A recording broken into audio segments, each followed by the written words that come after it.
বাংলাদেশের ইতিহাসের সর্বশ্রেষ্ঠ মানুষ, যিনি ছাত্রদের মানুষের দাবি নিয়ে এই সরকারের প্রধান হিসাবে বসেছেন। আমরা বুঝতে পারি না এখনো কেন বিএনপির মহাসচিব বলতে হবে সময় মতো রাস্তায় নামতে হবে, এখনো কেন আমাদের রিজভী আহমদ সাহেব বলতে হয় সরকারের গোয়েন্দা বিভাগ নতুন দল করার অপচেষ্টায় লিপ্ত,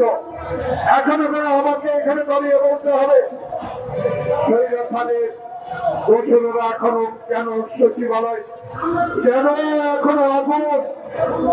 কেন এখনো অত্যাচার অবিচারের ষড়যন্ত্র আবার শুরু করেছেন তারা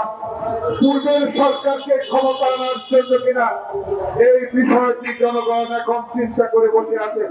কারণ আমরা বাংলাদেশে মঈনী আহমদ আর বহিনের মতো সরকার চাই না,